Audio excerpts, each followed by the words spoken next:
Countdown for a blast-off. X minus 5, minus 4, minus 3, minus 2, X minus 1. Fire.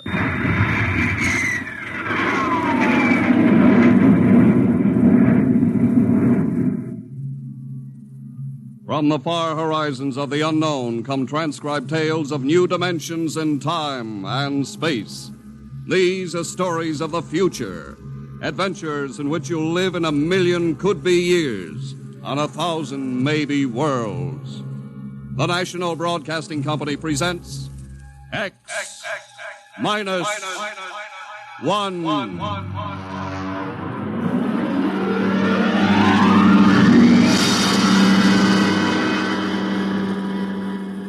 If you wanted to take over our world with a minimum amount of resistance and trouble, how would you go about it? Tonight we'll tell you how, with a strange and chilling story by George Lefferts. The Parade.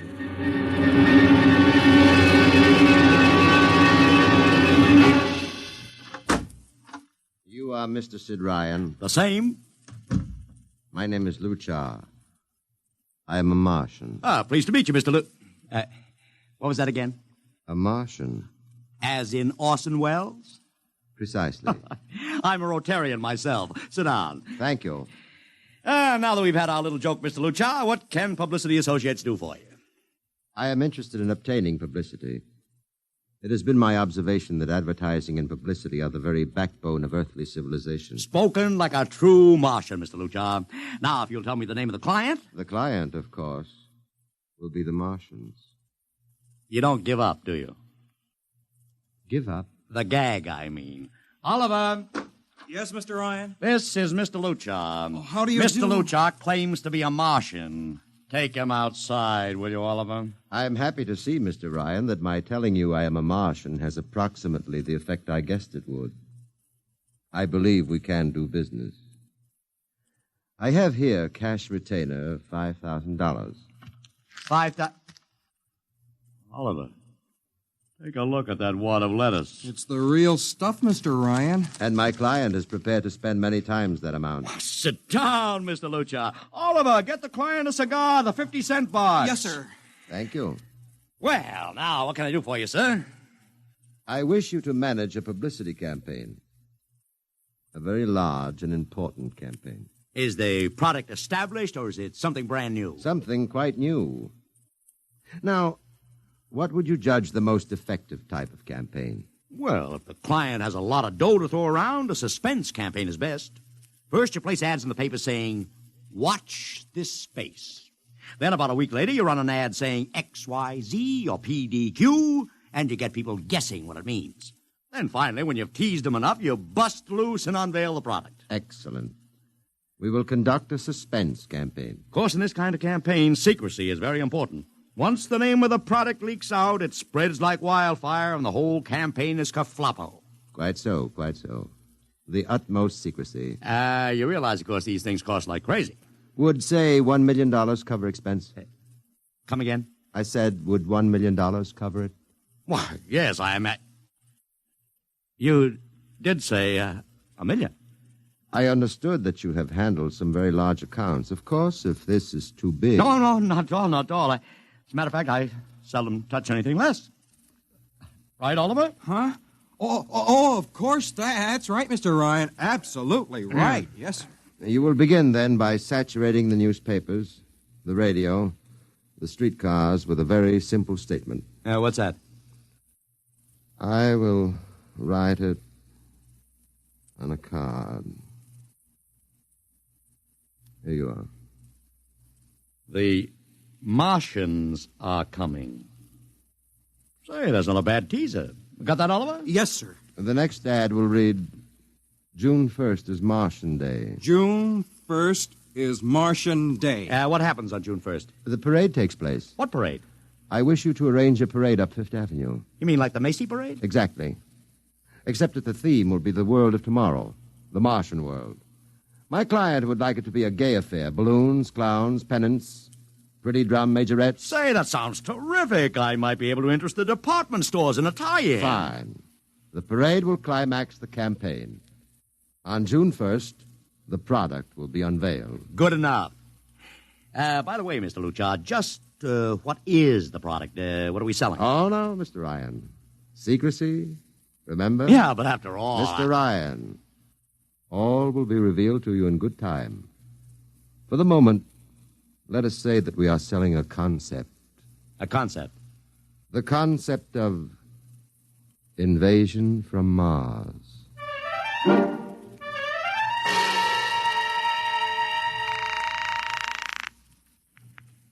Sorrel Talent Agency. Sammy Sorrell, please. This is Sammy. This is Sid Ryan over at Publicity Associates. Listen, Sammy, how you fixed for midgets? I got midgets. Fine, I need 40 midgets for a parade. 40. June 1st. And listen, Sammy, I want them dressed in little spacesuits. In little... You know, like men from Mars. Mars. Okay? And I want some movie extras, maybe 50 of them. 50. Also rigged up like men from Mars. Make them look gruesome. Got that? Gruesome. Also, I need some horses with pretty girls on top of them. Maybe you can get that bunch from Maroney's Traveling Circus, the one we booked for the Fireman's Parade in Albany last year. Yeah, I'll try, Sid. Never mind the expense. Just get me the talent. It sounds like you landed a big client there. Who is it? It's a secret. I gotta hang now. Call me back, Sammy. Right. How you doing, Oliver? Oh, fine, Mr. Ryan, just fine. I got 100 small boys pasting little stickers. The Martians are coming on the subway platforms. Good. We got full-page ads in all the dailies. Good. And 10-second spot announcements on every local station. Good. It's costing a fortune. Good. The more it costs, the bigger our percentage. Spend like you were going to the electric chair, Oliver. Yes, sir. How are you making out in the parade? If it comes off, it'll be the biggest thing since Barnum invented the midget. I've got Macy's, Gimbals, and Saks to contribute floats. Everything is built around the Martian theme, see? Even the horses will have long feelers attached to them and funny-looking extra legs. It'll be sensational. That sounds fine, only... Only what? Mr. Ryan, we don't even know what we're selling. Oliver, my boy, do you think old Sid Ryan has been sitting here spending all this moolah and not putting two and two together? You mean you know who Luchar represents? Just by accident, understand? I have learned that Century Pictures is making a big new epic. One of those expensive pictures they make in secret and then spring on the public because they don't want the other studios to get the jump on them. What's the picture? A space opera titled Invasion from Mars. Get it? Oh, I begin to see. Also, by mere coincidence, it's supposed to have its premiere sometime around June 1st. You follow me? Yes, but, Mr. Ryan, Century has an exclusive contract with New Features Syndicate for all their publicity. Suppose Century Pictures doesn't like the way New Features is handling their stuff. They want to get out of the contract, but New Features says no, so they have to get around the contract. A man named Luchar, client unknown, starts publicizing the Martian invasion. Need I go further? Oh, I don't know, Mr. Ryan. Sounds pretty far-fetched to me, but I don't know. That's what I like about you, Oliver. You're so innocent.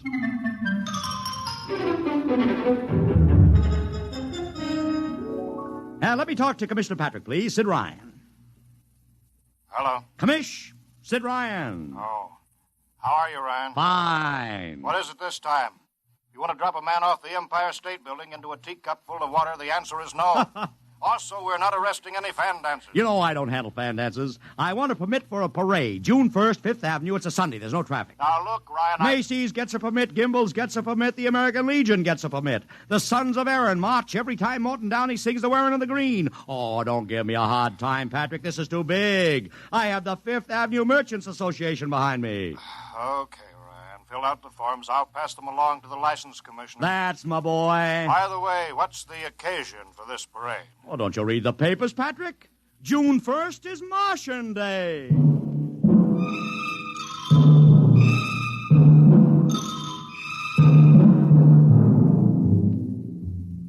How is the campaign going, Mr. Ryan? Like wildfire, Mr. Luchar, like wildfire. Everybody and his brother is going along with the gag. Yesterday, we distributed 50,000 Martian hats to school kids. I got some of the merchants doing World of Tomorrow displays in their windows. Every big novelty manufacturer in town is climbing on the bandwagon. They want to get into the parade with floats, giveaways, anything. Everybody smells a buck to be made. I wouldn't be surprised if the mayor himself declared Martian Day. I've even arranged for Commissioner Patrick to accept a $50,000 check for the Policeman's Benevolent Fund from the man from Mars. Oh, it's terrific, terrific. My blood pressure's up to 200. Excellent. I I understand Century Pictures spent over $1 million making that space opera. I beg pardon? Oh, come, Mr. Lucha. Sid Ryan wasn't born yesterday, you know. I know who our client is, even if you don't admit it. You do? Always thinking that's me. Well, as long as you know, let's keep it to ourselves, shall we, Mr. Ryan? As you once remarked, when these things leak out, it destroys the surprise and ruins the effectiveness of the campaign.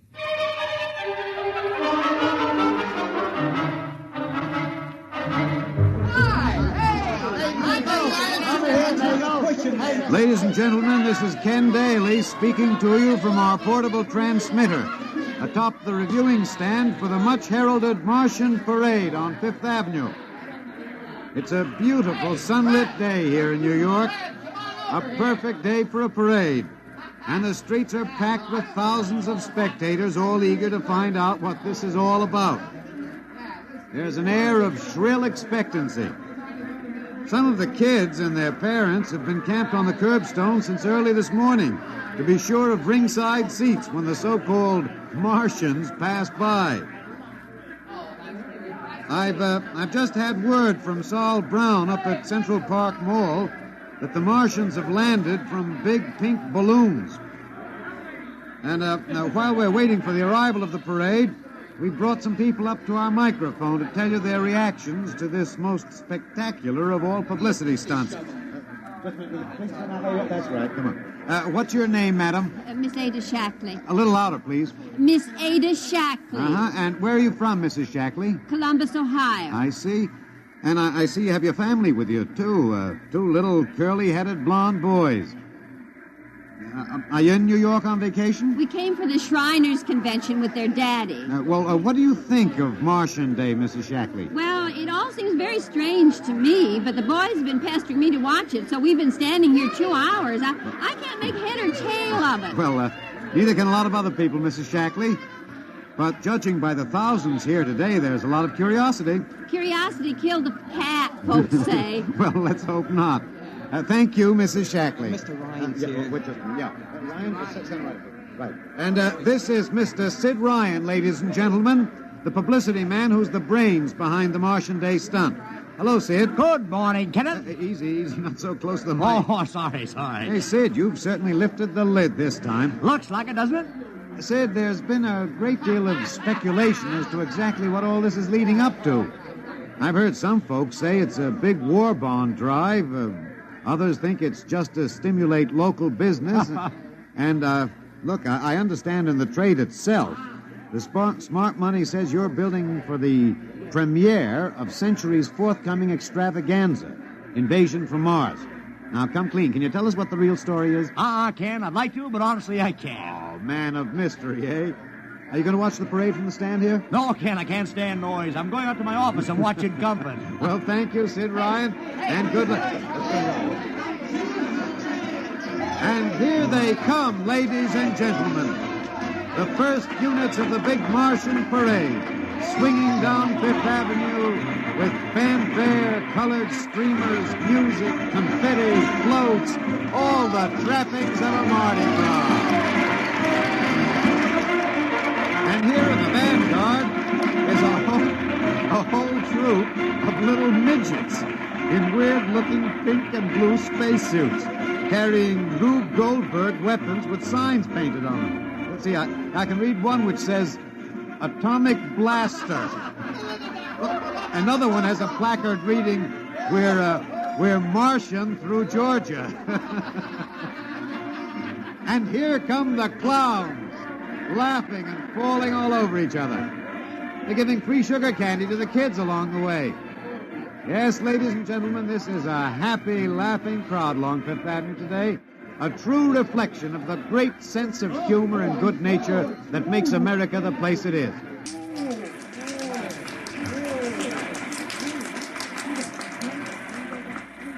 This is promised as the climax of the show. And now a great hush has fallen over the crowd. It's quite a sight to see these thousands of people standing here expectantly, hearing only the great regular sigh of their mass breathing. And now here they come, ladies and gentlemen, the Martians, marching in booted, helmeted ranks, row after row of them. My, this is an impressive sight, ladies and gentlemen, and a rather serious contrast to the rest of the joyous slapstick parade we've witnessed. There are perhaps, 200 tall, broad-chested men dressed in metallic gray spacesuits with thick glass visors drawn across their faces. Each is holding an ominous-looking ray gun at the ready position. They're marching in absolute silence, keeping step perfectly, as though some mute, unspoken command were marking time for them. The crowd seems rather grim and serious now. Perhaps they're reminded of the actuality of war and possible invasion. They stand solemnly, silently, watching. Even the children are awed. And now the first ranks of the Martians are moving past us down Fifth Avenue toward the reviewing stands at the square. No one moves. What's that? What's happening? There, a woman, ladies and gentlemen. She dashed out into the street. For what reason, I don't know. She attempted to lift the visor of one of the Martian spacesuits, but just as she reached the Martian, she fell forward in a dead faint. I tell you, I've never felt such mass tension in a crowd as we're experiencing here right now, today. All sorts of rumors have begun filtering back through the audience. There are excited whispers of she's dead, she fainted, and now an undercurrent of, what? They're really Martians. This is an example of how a single incident can precipitate mass hysteria, ladies and gentlemen. I tell you, it's a mighty reassuring sight to see the blue uniforms of New York's finest spaced every 10 feet or so along the avenue. Somehow, I can't explain it, this incident has begun to work on what was a moment ago a happy, carefree crowd, and the complexion is changing.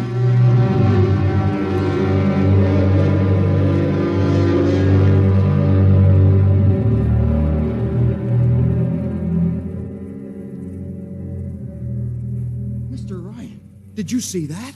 A woman fainted. Of course I saw it. What do you suppose she saw? Oliver, old man, did I ever tell you were too naive for this business? But that young woman ran out into the streets to get a close look at the Martians, and then she screamed and fainted dead away. I'm well aware of that, Oliver, since I paid her $50 to do it. What? The dramatic moment, Oliver, the stock and trade of the good publicity. Man, relax. Holy smokes, you sure think of everything. Yeah, for my share of this deal, roughly $100,000, I can afford to think of everything.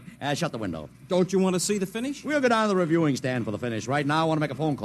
By the way, where's Lucha? I haven't seen him. Well, he'll be around. Boy, those Martians sure look like the real thing. How would you know the real thing if you saw it, Oliver? Well, gee, I don't know. Close the window, Oliver. Oh, yes, Mr. Ryan.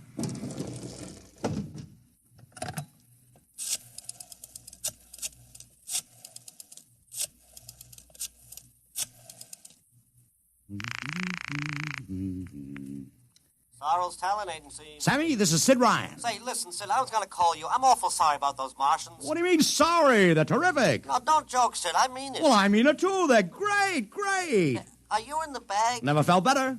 You mean it, don't you? Of course I mean it. What is this? There are Martians in the parade? About 150. Of course, I only ordered 50, but Sid. under the circumstances... Sid. Well, what is it? Sid, don't you know? I couldn't get you a single movie extra. There's a studio strike in New York. I was going to call you, but I figured... Hey, wait a minute. Where'd these guys come from if you didn't hire them? I don't know. Maybe Oliver... Oh, hold on. Oliver? Yes, Mr. Ryan? Did you hire those Martians? No, sir, Sammy, this is on the level, isn't it? Honest, Sid, Okay, Sammy, I'll call you back. What's the matter, Mr. Ryan? I don't know. I just don't know. I've got to locate Lucha. What's Century Pictures number? Mr. Ryan, this is Sunday. Oh, yeah. Well, get me their publicity director, Marty Sanford, at home. Oh, yes, sir. Yeah. 3, 2, 4. Here you are. Thanks. Sanford. Marty, this is Sid Ryan. Oh, hello, Sid. How's the big Fine, promotion? fine. Listen, Marty, this is dead serious. On the level. Get it? What's wrong? I've got to locate Lucha. Lou who? Lucha, come on now, Marty. This is life and death. The guy you sent over to hire me for the invasion picture. Invasion picture? Invasion from Mars, the space opera. Are you batty? Marty. That picture was shelved last month. What? Sure, back in the can. Too expensive and too fantastic. The big shots decided you can't sell a Martian invasion to the American public. And I never heard of a guy named Lou... Mother heaven. What is it, Mr. Ryan? You look terrible. That's too fantastic. What's too fantastic, Mr. Ryan? Is something wrong? Open that window. I want another look at those Martians. Yes, sir.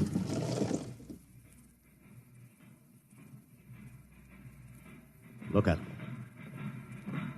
Oliver, you were in the Army. Could 150 movie extras learn to march like that in, say, 24 hours? Not in 24 days, Mr. Ryan. Not a second's hesitation. Not one other step. Look at the way they carry those ray guns at the ready. The only other time I've seen troops march like that was in a film of the Nazi stormtroops marching through the streets of Paris. See those chests on them? That's pride. Sheer, arrogant pride. Look at those chins. That's contempt. Nobody could act like that. Mr. Ryan! Oliver, get down there. Find that woman who fainted. Her name's Gloria Montex. Get her up here. Make it fast.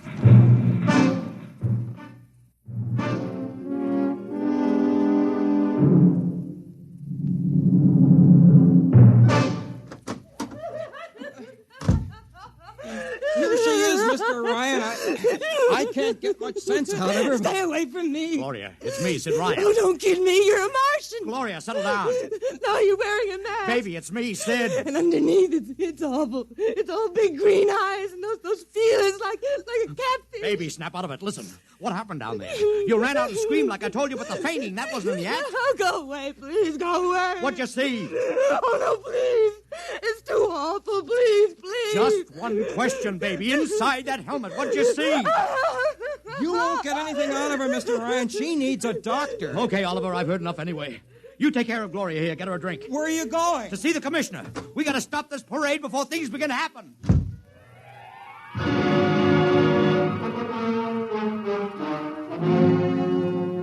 Okay, Ryan, what's the beef? Listen, Patrick, I don't know what it is, see, but something's wrong. You gotta stop that parade. I suppose you'd like the riot squad. That would get you a front-page spread on every paper in town.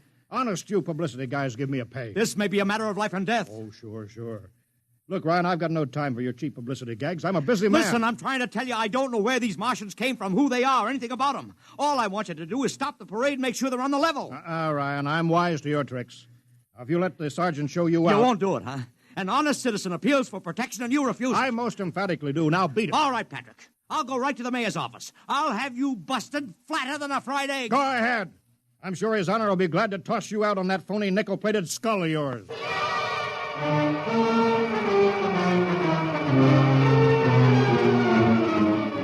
You heard me, Ryan. You cannot see the mayor. Adolf, please. This isn't a gag. I don't want publicity. All I want to do is maybe prevent something horrible from happening. In case you don't know it, wise guy, something horrible is already happening. A couple hundred little kids are in the hospital with ptomaine poisoning from that phony Martian candy you passed out.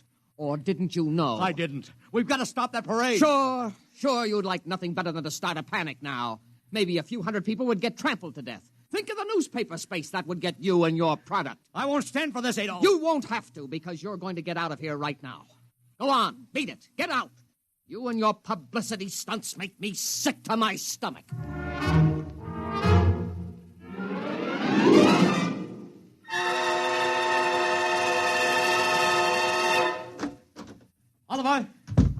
Oliver, where are you? Oliver! Oliver! It is useless What? to scream at him, Mr. Ryan. Your friend is quite dead.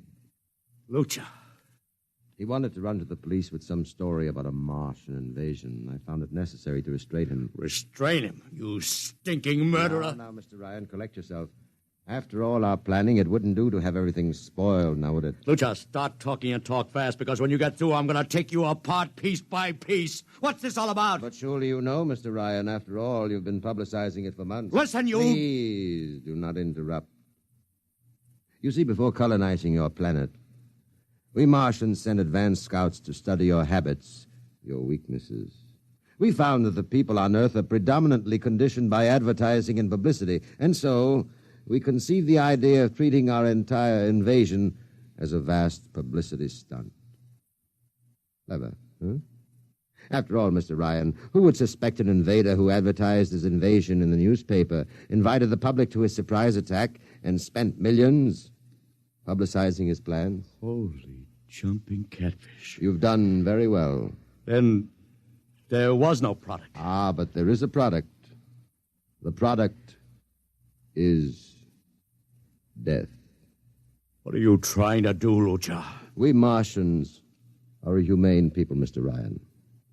We do not like to destroy thousands where a few hundreds would suffice. In exactly 2 minutes, our troops will treat the world to a spectacle of death, which will bring the rest of your planet to its knees in horror. Nations will clamor to surrender. Perhaps, Mr. Lucha, but not if I can help it. You...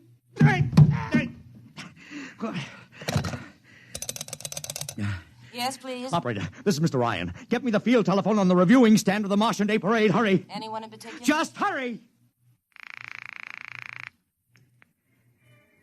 Reviewing stand, Sergeant Cassidy. Get me Commissioner Patrick. Hello. Hello. You'll have to talk louder. I want Commissioner Patrick. Oh. Patrick! Wait a minute. Things are quieting down. Now, what was it you wanted? This is Ryan. I have to talk to the commissioner. It's a matter of life and death. I'm sorry, you can't talk to him now. The chief Martian is presenting the PBA check to him. The Martians are going to fire a salute. Listen, you got to stop him. What? Stop him! I'm sorry, Mr. Ryan. You idiot! The works is going.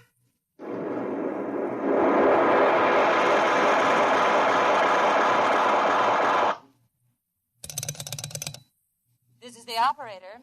I'm sorry, Mr. Ryan. You've been cut off. I can't seem to get them back. Doesn't matter, operator. Nothing matters now.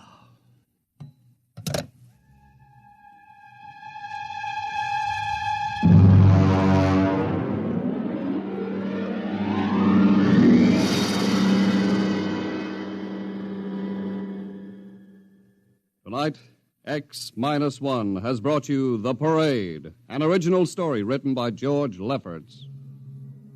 Featured in the cast were Joseph Curtin as Ryan, Joe DeSantis as Luchar, Alexander Scorby as Daly, Agnes Young as the woman, Ellen Deming as Gloria, John Thomas as Oliver, Arthur Anderson as Sammy, Wendell Holmes as the Commissioner, and William Keane as Sanford.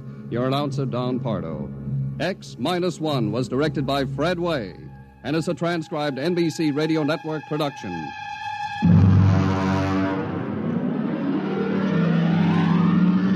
Next week, the tables turn. Instead of Martians invading Earth, we bring you a tale of men invading Mars. Ray Bradbury's brilliant short story entitled Mars is Heaven. Suppose you were a member of the first rocket ship crew to land on Mars, but instead of seeing Martians, you find that you've landed in a town that looks just like home, that all your dead relatives and friends are there to greet you, so that as incredible as it may seem, you think you're really in heaven. That is, you think so, right up to the fatal moment, the moment of X-1.